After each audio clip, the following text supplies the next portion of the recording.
Hi everyone, welcome to AI Crack channel. This is Akash Gangwar and today we'll be studying differentiability lecture 2 and we'll be talking about algebra of differentiability in this lecture. Okay.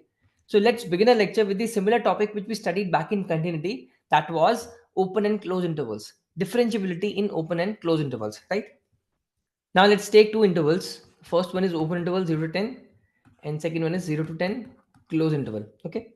Now if you plot this on the number line, this is this 0, 10 and this one is filled circle 0, 10, right?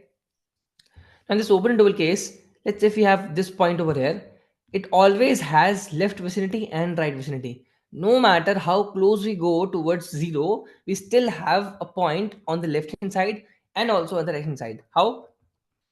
Let's say if I take 10 raised power minus 5 as a point, that is very close to 0, right? I still have 10 raised power minus 10 on the left hand side of 10 raised power 5 minus 5, right? So we can say that for every point between 0 to 10, we have right vicinity and we have left vicinity. So that means for every point in an open interval inside this particular range, we'll be calculating both left hand and right hand derivative, right? Agreed? Now if we talk about closed interval, in that case it includes all the properties of open interval, but except we have these 2 points, right? We have these two endpoints where we cannot calculate both sides of derivatives. Why? Because there is nothing beyond 0 on the left hand side, there is nothing beyond 10 on the right hand side, right? So in this case we are going to calculate right hand derivative, in this case we are going to calculate left hand derivative. Okay, only one sided derivative will be calculated for the endpoints, and for all the other points we'll be having two sided derivatives, right? That's about differentiability in open and closed intervals. Now let's talk about identification of non-differentiability. Okay, now this must be the first point. It has been marked a second, but this should be the first point. All points of discontinuity must be checked. Why? Because if the function is discontinuous, it's definitely non-differentiable, right? If the function is discontinuous, it's definitely going to be non-differentiable, right? So this should be our first point to check. Now similarly, if we talk about the first point over here, functions in intervals should be checked at points where definition of function changes. It's again similar to continuity. We discussed that we have to check all the points where definition of function is changing. For example, if we have fx equals to x and x square, x positive, x less than equals to 0, so the definition of function is changing at 0 over here, so we have to check the point 0 if the function is continuous or not. Similarly, we have to check at 0 if the function is differentiable or not, right? Now if we talk about third point, fractional part function and GIF should be checked at all points where the function becomes integer. It's again similar to continuity, right? We have to check all the points where these two functions are becoming integers. Basically inside of these functions is becoming integers, and we have to check all these points for differentiability. Okay, the last point is the newer one. Modulus function should be checked at critical points for sharp turns. For example, if we have modulus x minus 1, right? Now this function would become 0 at x equals to 1, so critical point is 1 over here. Basically that means the modulus function would turn, would be having a sharp edge over here, right? Would be turning its slopes over here. So that's why we have to check all these points when we're talking about modulus functions and differentiability. Okay, so these 3 points were more or less related to continuity only, but this one is a newer point which is specifically for modulus function. And now let's solve this question. We have fx equals to this function and we have to find out the points where the function is non-differentiable, right? So we have modulus function over here, we have GI function over here, and we have a piecewise function over here. Basically, we have 3 data points to consider for non-differentiability, right? So the first point to consider is x equals to 1, because definition is changing at x equals to 1. So we'll be checking differentiability at x equals to 1. Also, we have this modulus, right? So when this becomes 0, 1 minus 4x equals to 4x square equals to 0, we get x equals to plus minus half, right? But according to this range we can have just x equals to half only, right? Because we cannot have negative values over here. So other point to check over here is x equals to 1 by 2, second point, right? The third point would be where this function is becoming integer. Basically with this function, inside function is becoming integer. So x square minus 2x is going from here to here, 1 to 2. Okay, at 1 this is becoming minus 1, right? At x equals to 1 this function is becoming minus 1, that is integer. At 2 this function is becoming 0, and it's a quadratic function, so it looks like minus 1 over here, this is minus 1, this is 1, and this is 2 over here, and at 2 it becomes 0. So it looks like something of this sort, right? So basically it's taking two integral values, this one and this one, because we have both inequalities over here, equals to 1 and equals to 2. Okay, so we have 2 points from here, that is 1 and 2. 1 is already considered, right? 1 is already considered over here, so we have one more point, x equals to 2, to consider for the non-differentiability, right? And now that we've got the points, let's plot these graphs. Let's first talk about this one. So we have modulus of 1 minus 4x square. Okay, so if we talk about 1 minus 4x square, this is a downward facing parabola. Why? Because the coefficient of x square is negative over here. That's why it's a downward facing parabola. Now if we plot 1 minus 4x square, what are the points we're having? We are having the range of 0 to 1. So if this is 0 and this is 1, for x equals to 0, what we are getting? We are getting 1. Okay, for x equals to 1, what we are getting? We are getting minus 3. Okay, so this is minus 1, minus 2 and minus 3. Minus 2, minus 1. Okay, this is 1.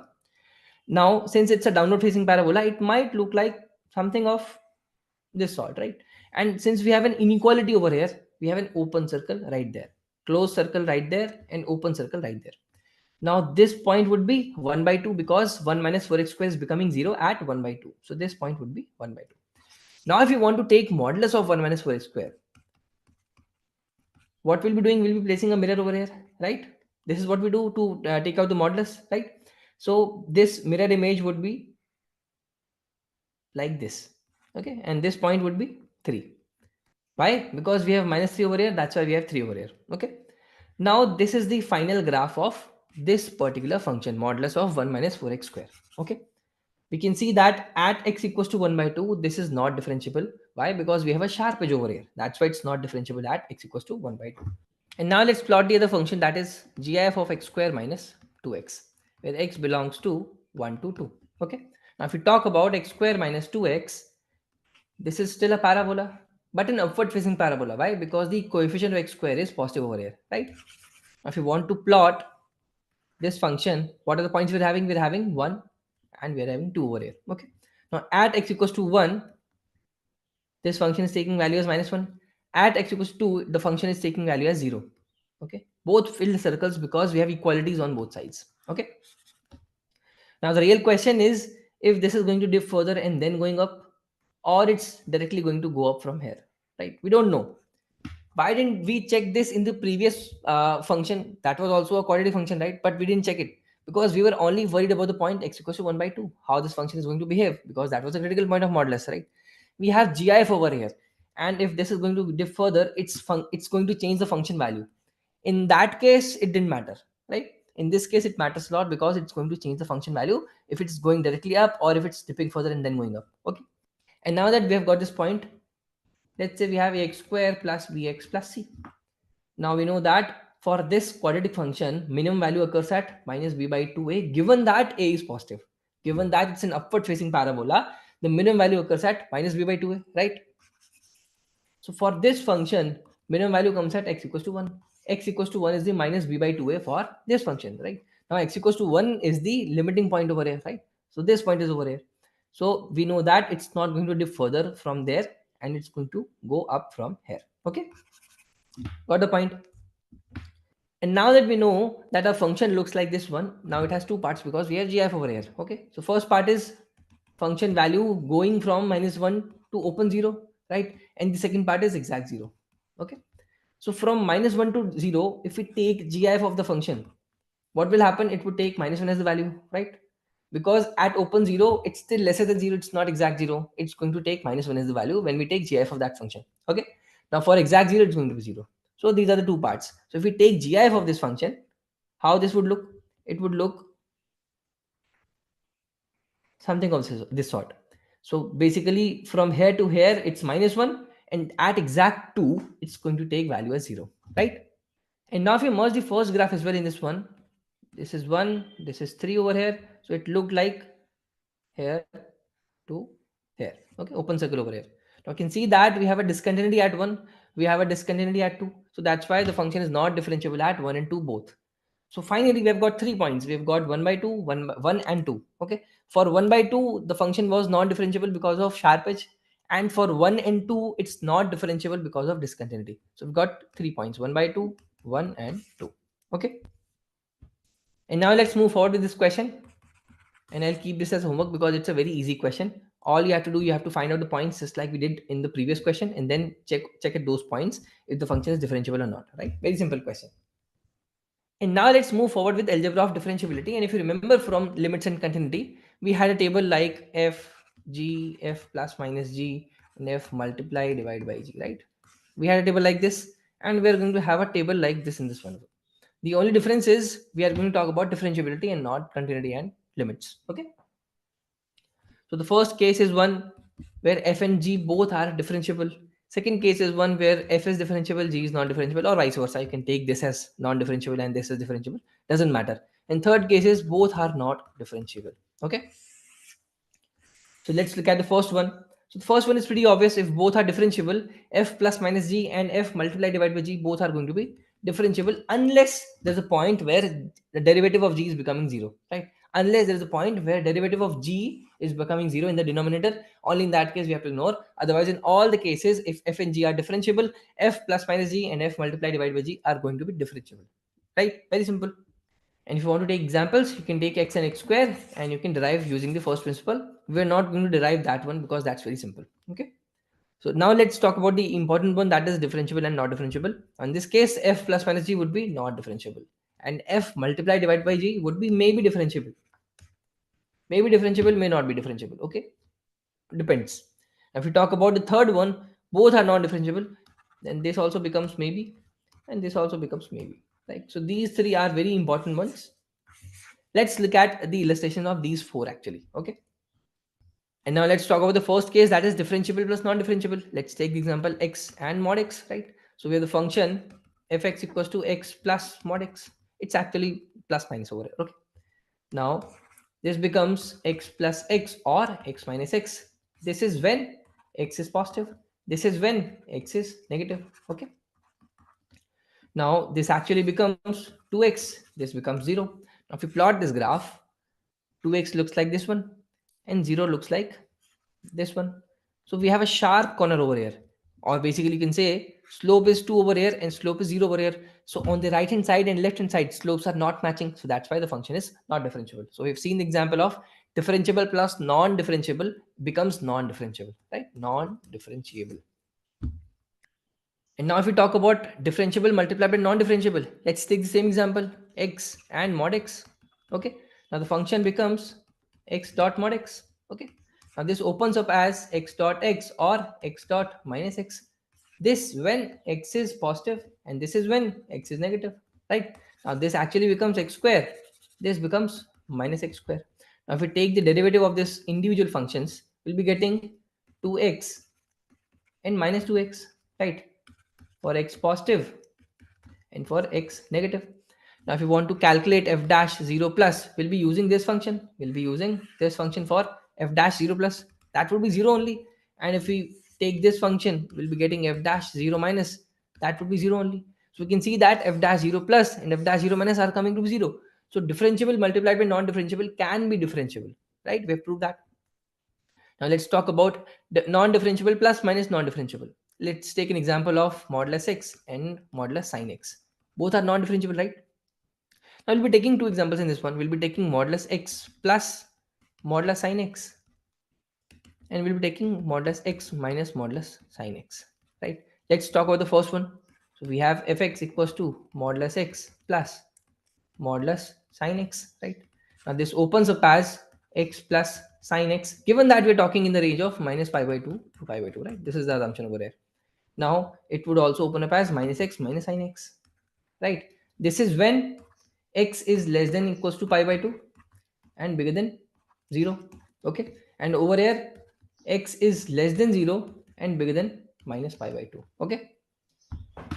Now we have opened up this modulus. If we take the derivative, what we'll get? We'll get 1 plus cos x, and over here we'll get 1 minus 1 minus cos x, right? And same ranges over here. If we want to calculate f dash 0 plus over here and f dash 0 minus over here, what we'll be getting? For 0 plus we'll be getting 2, and for 0 minus we'll be getting minus 2, right? Now you're seeing that over here what we're getting two different values. That means modulus x plus modulus nx is not differentiable, right? That is the first part. Now if we talk about modulus x minus modulus nx, So this would become minus over here. This would become minus. This would become plus. This becomes minus. This becomes plus. Okay. And now if we talk about f dash 0 plus and 0 minus, what we'll be getting? In this case, we'll be getting 0. In this case, we'll be getting 0. Now you can see that it has become differentiable. So this was not differentiable and this is differentiable, right? So non-differentiable plus non-differentiable can be differentiable as well and also non-differentiable. Both cases are possible under different conditions, right? And now let's take the last example of non-differentiable multiplied by non-differentiable. Let's take the same example once again. We have modulus x and we have modulus sine x. Okay. We are operating in the range of minus pi by 2 to pi by 2. Okay. Now the function becomes fx equals to modulus x dot modulus sine x, right? Now if you open up this function, it would open up as either positive or negative, minus x dot minus sine x, right? Now for any range, you can see that this function has actually turned out to be x dot sine x, because minus and minus positive becomes positive. So for any range, this function has become x dot sine x only. So modulus x dot modulus sine x is nothing but x dot sine x. Now if we talk about this function, x individually is differentiable, sin x individually is differentiable, so this entire function becomes differentiable. Although we started with two different non-differentiable functions, we have ended up with two differentiable functions which are individually differentiable, right? So that's why the entire multiplication also is differentiable. So we've seen example of non-differentiable multiplied with non-differentiable being converted to differentiable functions. Okay. So until now, we were focused on the outcomes of differentiability when we were talking about products, summation, difference, and division, right? But let's now focus on how to calculate the derivatives of these conditions. Okay. So let's first talk about the product rule.